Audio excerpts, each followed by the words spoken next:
Morning. So, I've been experiencing some cognitive dissonance. I watched, an anti-Nazi trailer from, 1947, okay? So this is, relevant. It's not just oh, this guy's a Nazi. This is, within, a year and a bit of the war ending. World War II. And they're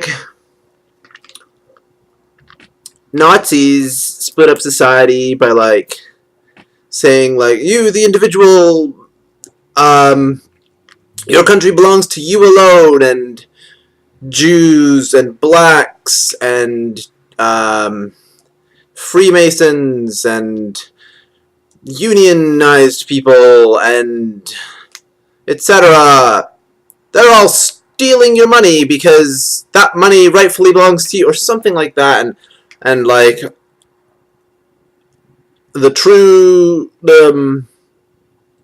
people who are being stolen from are the people with white skin, blonde hair, blue eyes, etc., etc., etc.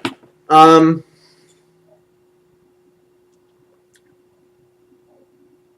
then it goes on about a professor giving a speech and saying there is no Aryan race, and he gets arrested, of course, because he's in Nazi Germany.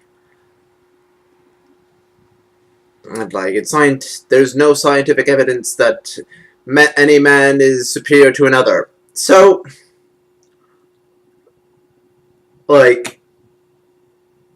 this is really good, thoughtful stuff that I want to adopt. But then when I apply it, I have this cognitive dissonance because it's I said, humans begin with no preconceived discriminations. It's learned, and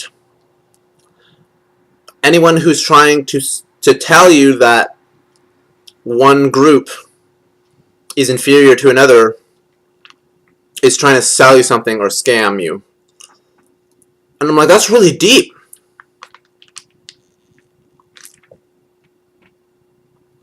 So then yesterday I started using this rhetoric, and I experienced this cognitive dissonance because I really hate conservatives. I really, really loathe neoconservatives. I really hate Christians. I really hate Muslims. I really hate anybody who worships a benevolent God because I consider them a just world apologist.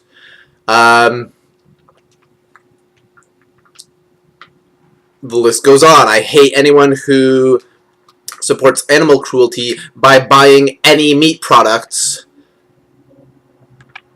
And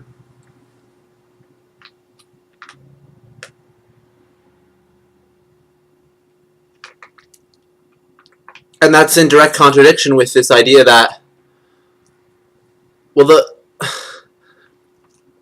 the people need to be united, and we can't be divided, because the working class, its power,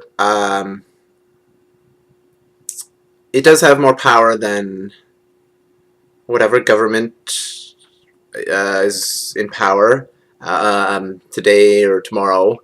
But if we keep fracturing ourselves into little groups and hating on each other and literally hate-mongering like I do, then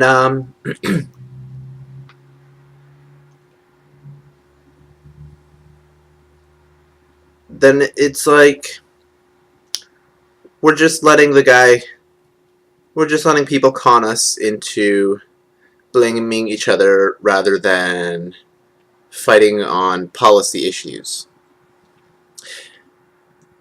So it's a really strong message, and saying we shouldn't blame immigrants for stealing our jobs, saying we shouldn't blame Jews for being middle upper class,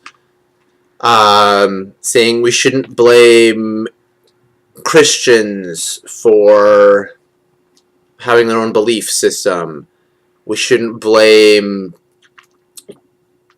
Freemasons or unions for demanding fair pay.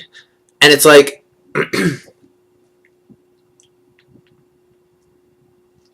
I agree with unions and workers' co-ops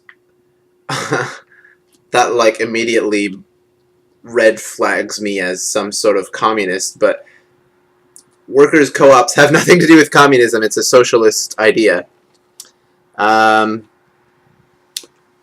Now, many communists probably agree with it because they realize, hey, if there were workers' unions in communism, then maybe our communist society would work better. Anyways, same with, but there's capitalists who think, oh yeah, maybe if we allowed workers to have workers' co-ops, then our capitalist society would work better. There's problem with every form of government, with every economic system, with every political system, with every government. It's a race between people trying to exploit the loopholes and people trying to fix the loopholes. So whatever system you have, there's going to be problems implementing the policies because there's going to be people trying to exploit them. And so it's this race back and forth. And lawmaking is virtually always reactive. never like planning ahead, because if there's an issue that's going to hit you 10, 20 years down the road, like the petrodollar collapsing or fossil fuels running out, the people who are like arguing over whether or not to give energy infrastructure that can survive the complete depletion of fossil fuels, they're not going to be there 30, 50 years down the road. It's going to be someone else, and there's no punishment for them bickering back and forth and getting nothing done.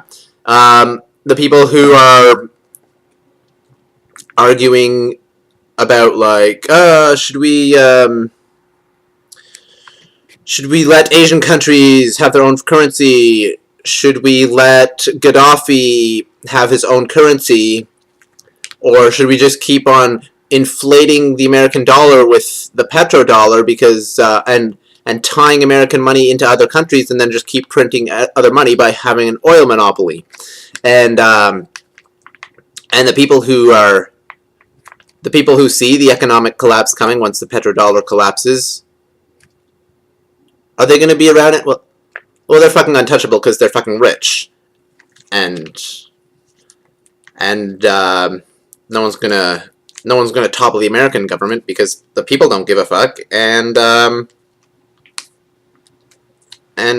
American army is like more powerful than like the next 9 countries combined, I think.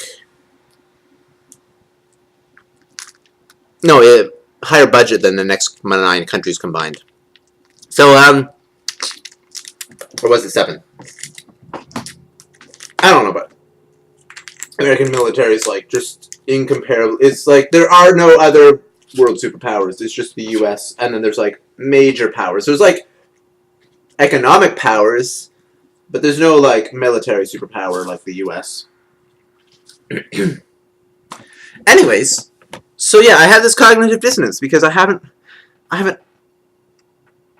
this conflicting hatred towards like meat-eating scum and neoconservative warmongers and just fundamentalist defeatists who say, well, we can't do anything because the world is fair and God made it this way.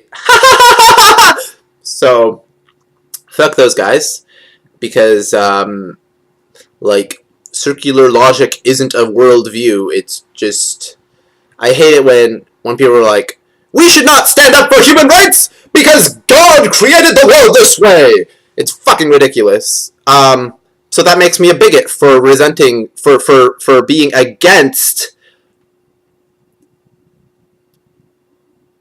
fallacious, irrational defeatism. And neocons are the ones who invoke religion to just screw everyone over, and it's like, well, the apocalypse is coming, so it doesn't fucking matter if we screw over the entire planet and everybody on it, because the apocalypse is coming anyways!